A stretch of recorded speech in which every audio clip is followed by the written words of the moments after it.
Hello, BookTube. It finally happened.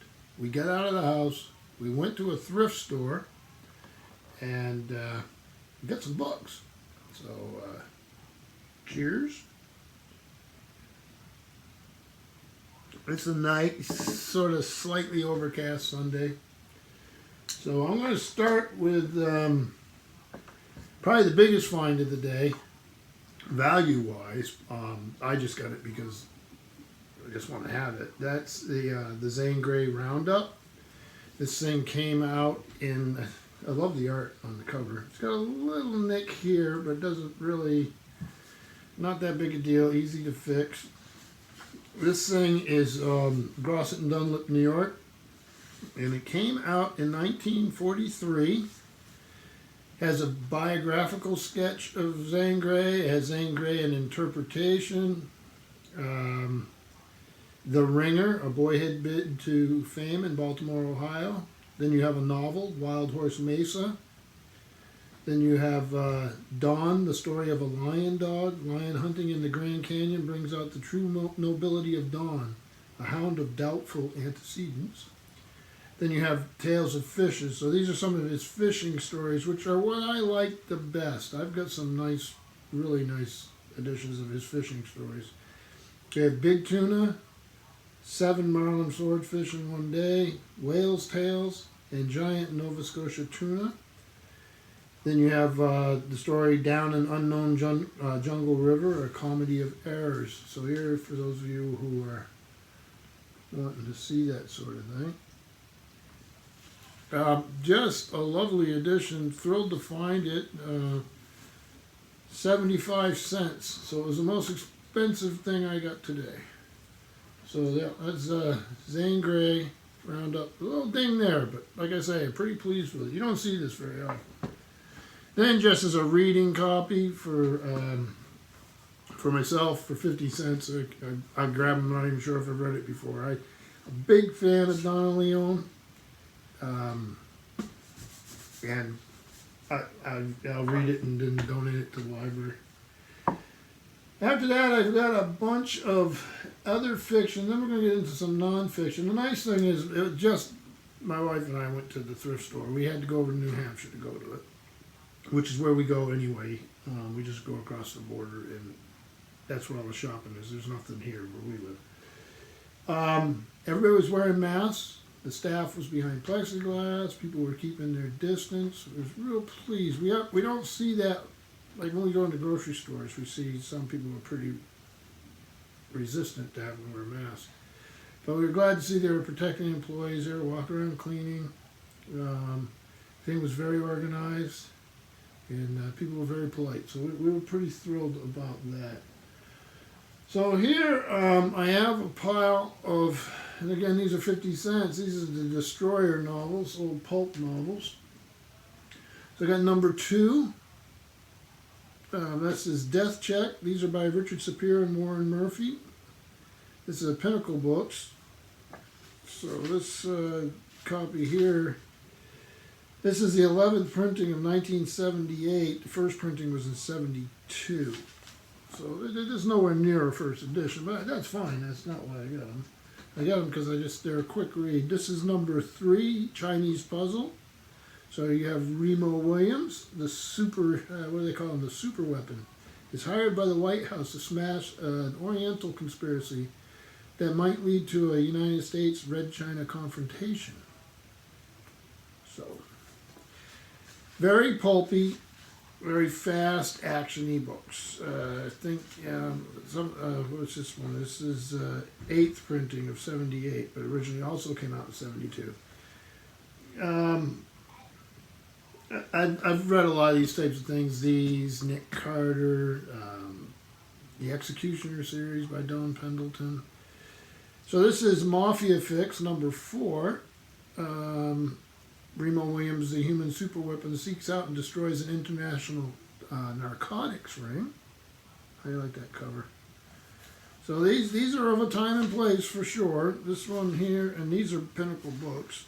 This is the 9th printing of 1978. It also came out in 72, so these things are getting pumped out, right? And then number 24, way down the line. There's the cover. This is King's Curse. Remo and Schwinn battle an ancient diabolical Mexican tribe bent on revenge against the United States. I don't think I ever read this one before. So this originally came out in 1976, and this is the 5th printing of 1980. Some fun things about these, like if you go in the back, they have ads for other series. These series, like Death Merchant, was very popular. They have the list from the Destroyer. That's this series. I saw another. Let's see what. Edge, which was a Western, very violent series. The Penetrator. That's the story of Mark Harden by Lionel Derrick. I never saw those. Well, yeah, I think I did actually. The Butcher series. Only one man, the only man to leave the Mafia and live. So, and then of course the Executioner, which was immensely popular. So yeah, not too bad. No, so they'll go with my collection. I think I only have one other left, and that's, I think it's called Killing Time. It was like a 50th anniversary edition of something or other. I don't know what that was all about. I got it upstairs. Then another series that I've always liked. This one it actually reminds me of when I was a kid at home because my mother would read these. And these are the John D. McDonald volumes. A lot of the Travis McGee hero ones had a color in the title. So this one here is a Turquoise Lament. Actually, the one I probably remember the most, and in this cover, from when there's the author down there, when I was reading them. When I was younger. I remember this being, Copper Sea was another one that I remember being around quite a bit. So it's a Travis McGee. This one is Fawcett Gold Medal, New York, from 1973. That's like the 9th printing, this one. Take that young woman, McGee, and file her under TTF. Try to forget. But McGee couldn't forget. Pidge was special. So then we'll have something happen, something bad. And Travis, he lives on a houseboat down like in Florida. You can see the houseboat there. He's just a hero type. Now I remember when this came out, being impressed with the cover on this. I'm sort of glad to get this. That's the Green Ripper. So this is going to be really late in the series. Yeah, it is.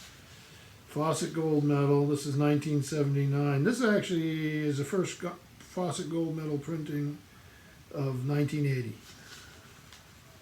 I'll read down to that. So, it was a new kind of game for Travis McGee. It was called Love. In another season, there were girls of summer, robust and playful in their sandy ways, and now here were the winter ones, with cool surmise in the tended eye, fragrant and speculative, strolling, sailing, and tanning, making their night music and night scent. And then there was Gretel. Gretel had discovered the key to me, all of me, and suddenly I had something to hope for. Then, terribly, unexpectedly, she was dead. From a mysterious illness, they told me, but I knew they were lying. Gretel had been murdered, and now I was out for blood. That's Travis McGee talking. Then another one of these with the color in the title is John D. McDonald, A Purple Place for Dying. There's our author with a nice hat. This one's Fawcett Gold Medal. And this is the 24th printing of this. So this came out in 1964. Excuse me. And then Nightmare in Paint. This again with the color in it. Another Travis McGee novel. There was a bunch more of them there. I may go back and get some. I don't know. We'll see what happens. Fawcett Gold Medal book. And this is like the 21st printing, but originally came out in 64. So they're nice little short things, a nice read, very entertaining. So then I got some nonfiction. I was thrilled to have these. A lot of these are types of books I used to read when I was younger, so maybe it's a little trip down memory lane. But some of them are really fascinating. They were all in all in a box. So let me think here. I'm going to do it this way. So this is a pocketbook edition, complete and unabridged, and this came out. This is the second printing, January 1942, of the pocketbook edition. Okay, and it's in the second printing, even though it's in the first year that it came out as a pocketbook. It originally came out as an Atlantic Little Brown edition in 1941. It's a lovely thing. It's by Douglas Miller, and it's called "You Can't Do Business with Hitler: What a Nazi Victory Would Mean to Every American." 1942 revised edition. And look at this little thing. Isn't that fascinating? Got the red end papers. The paper's really nice and bright and white for being this old. So it has Nazi aristocracy, destruction of British people, Nazi plans for world expansion. So a nice little piece of history here. Something really interesting. So I was thrilled to find that. Then similar to that, I found this as Of Men and War by John Hersey. 5 true stories of World War II by a famous combat correspondent, including the original story of John F. Kennedy in PT-109. This thing was 45 cents when it came out. Sorry about the glare there. Seems to be no matter where I film these days. So this is a Scholastic Book Services, New York. Many of you will know who those folks are. So the cover design is by Dom Lupo. So he actually gets credits. I looked through some of these, and not everybody gets credit for the covers. Like that Zane Grey, I would have loved to know who painted that. So this is the first printing, October 1963. So you have Survival, which is the one about John F. Kennedy. You have the Battle of the River, 9 men on a 4-man raft, Bori's Last Battle, and the front seats at Sea War. And of course, many of you will remember John Hersey as the author of Hiroshima, among other things. So very nice to find these two. Not too long. Well, maybe I'll do these first. These are some older ones too. This is We Were There at the Battle for Bataan by Benjamin Apple. And this is what they call a tempo book, originally out for 50 cents. And this is has a historical consultant, Major General Courtney Whitney, USA Army, retired, Grosset and Dunlop. And this is the first printing in 1964. Pages are a little yellower in this. This is a novel. Is this the one? Oh yeah, this is the novel. With a hard-fought war raging all around him, boy has to grow up fast. And this takes place in the Philippines. So another novel. This is Escape from Colditz, originally published as a Colditz story by P.R. Reed. Just about the best of the many escape books of World War II is what Time said. This was Berkeley and came out for 60 cents. I like the cover.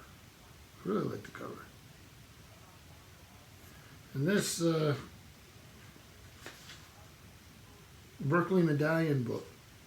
And the Berkeley edition came out in 56. The Berkeley Medallion edition came out in 65. And this is the 11th printing of 68. So this was an immensely popular story. So there we go. And then one that was really popular. This is actually top national bestseller. This is actually, again, this isn't nonfiction. This one's fiction. A top national bestseller, one of the most enjoyable action, escape, suspense novels to come out of World War II, is what Clifton Fadman said. This is a signet, and it was 75 cents when this came out. It's by David Westheimer. It's Von Ryan's Express, which also was a movie. And this came out, this is a signet book. I could have used this for Signet Saturday on Instagram. It's from 1964. This is the first printing as a paperback, I think, here, and this is 1965. I'd have to look into that a little more. I'm not going to sit here and read through everything to figure it out. So then, there's a lot of books here. This is just, you can imagine I haven't been out and book hunting in a while, so I grabbed what I could. This is a nonfiction. Some of you remember a few months back, actually quite a few months back now, that Steve Donahue sent me a couple Martin Caidin books. I was a big fan at one time. He wrote thrillers. He wrote the novel that became the basis for the TV series $6 Million Man. He wrote science fiction. He wrote aviation, histories, thrillers. He was just a hack. He wrote everything, and he was wonderful. This one here, though, is a nonfiction work. Is the untold story of Lieutenant Commander Lyndon B. Johnson's secret combat mission in the South Pacific, during World War II, called The Mission. It's by Martin Caidin and Edward Heimoff. Thrilled to find it. I've never read it. Didn't even really know anything about it. This is a Popular Library, and it's this one is 1964. So yeah, I'm really looking forward to reading this. It's in good shape. Paper's in good shape. Find out what Lyndon Johnson was doing before he became president. Then this one's in rough shape, but I'll actually fix it so I can read it. And I think I've read it before. The Ragged, Rugged Warriors, the heroic story of American pilots in the early air war against Japan by Martin Caidin. Rough shape, but I had to take it. There were some others that were rough shape that I didn't take. All dirtied up in here, but I'd like to reread this. 16 pages of photographs. Martin Caidin, like I said. I used to devour these things when I was younger. Yeah, this is going to make it through one reading. 1966, Ballantine Books, obviously. So you'll have these little spot illustrations. Yeah, let me show you. So they have, like they said, they have a center segment. So here you have some aircraft. These are float plane Zero fighters. You have maps. You have the sections that are photographs. I used to love these things. So it probably won't make it through more than one reading, but I'll tape it up and give it a try. So another Martin Caidin. And here's another pile, more war books. The rest of them are all going to be that. This is, well, I can't, my eyes are so bad. Oh, this is a Ballantine War Library. This is Midway by Mitsuo Fuchida and Masataki Okumaya. I'm probably brutalizing those names, and I apologize if I am. On June 4th, 1942, Admiral Yamamoto launches attack on Midway with the largest fleet yet assembled in the Pacific. His strike force included 350 ships and over 100,000 officers and men. His objective, to smash the U.S. aircraft carriers based at Midway and break the Navy's power in World War II. Now, for the first time, Japanese officers opened the sealed archives to tell the authoritative, dramatic story of what really happened at Midway, the battle that doomed Japan. So you'll have strategic little layout things here so you can see what's going on. I just passed the maps, lots of footnotes. See if they have any. Keep going by tons and tons of these maps.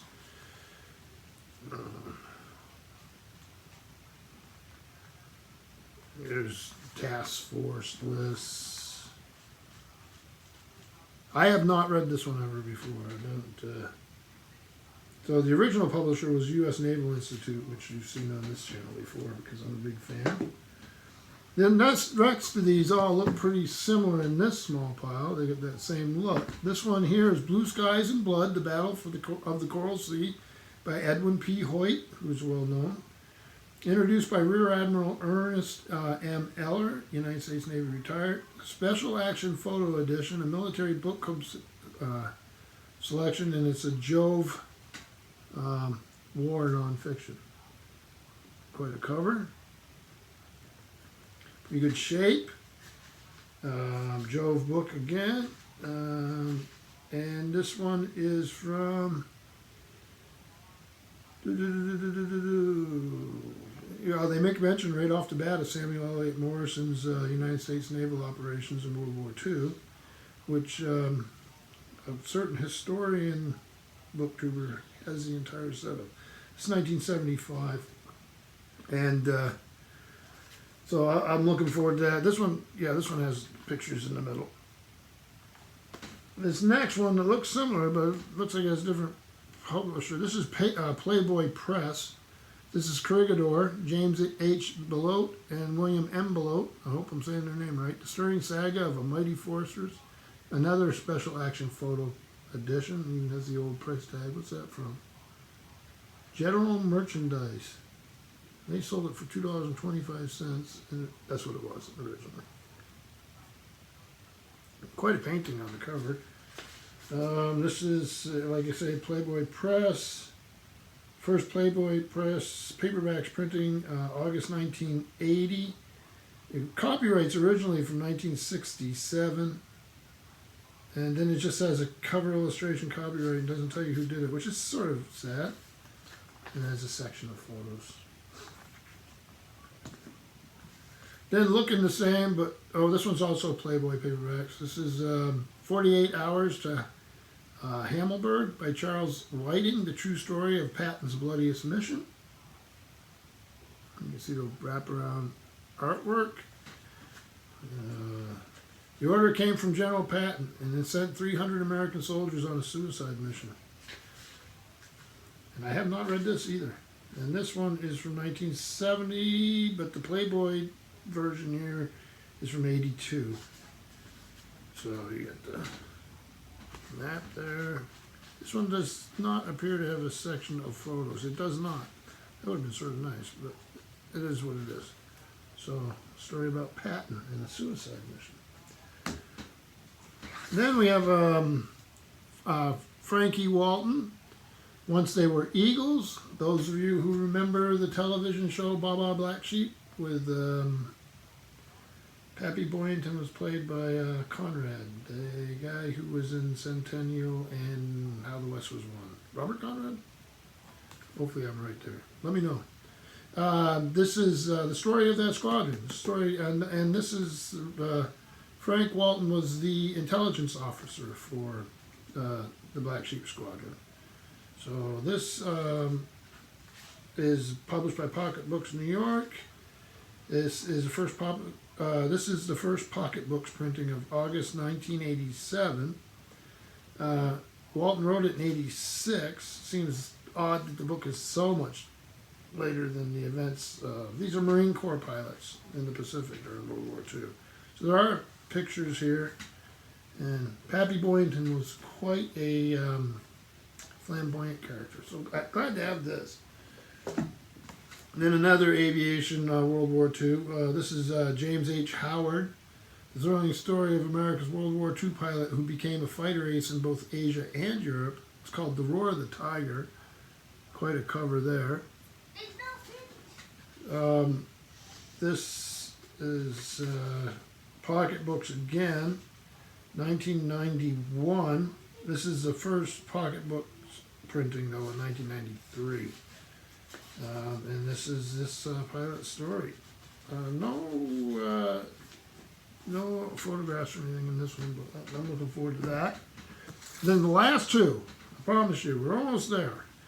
I used to collect something called Bantam War books, and I loved them, and I wish I had them now. And these two are in okay shape, but I'd love to have a whole set of them. And I'll just show them to you. The Bantam War book, the Laconia Affair by Leonce Pellard, specially illustrated edition. And I would just snap these things up. This one is, let's see, this originally came out in 61. This is way later than 61. Yeah, this is March 83. So I liked them because I learned a lot from them. So here, they have this sort of stuff. I know they usually have images of like the equipment. Well, here's another map. You got Africa. But usually they have like the tanks and the aircraft, and I'm sure they're in. Oh, here's something. Yeah, here, catapult on a turret. More maps. Okay, here's ship. And then the last one, there's one more of these Band of War books. Usually you'd have this just right there. So here you see they do the same thing. This is One More Hill by Franklin A. Johnson, specially illustrated. The big red one blasts Hitler's panzers from North Africa to Normandy. Quite a cover. This is, let's see, this is 1983, July of 83. The cover art on this one is by James Bauman. Good job, James. So yeah, more like here's a M7. What else we got here? 105 millimeter howitzer. You got the maps. So yeah, not a bad first return trip to the thrift store. A lot of old historical stuff. Some of them I'll get rid too. Obviously, the Hitler thing. I don't know. That may be worth some money. I don't care either way. But the Zane Grey is actually quite a find. It'll go in my collection. I don't sell books anyway. But I'm trying to see if I could do a Steve Pyramid. It is absolutely going to be impossible. So I'll do 3 little pyramids. The first stands alone. Zane Grey. The second one is a mix of some John D. McDonald and Travis McGee stories, some Remo Williams, which are the Destroyer, Donna Leon, and a couple of war books, and then even more Band of War books and a few other things mixed in. So not a bad day. A lot of fun getting out. Hope everybody's doing well. When you do go out, stay safe, and I'm going to get to work. Thank you, BookTube.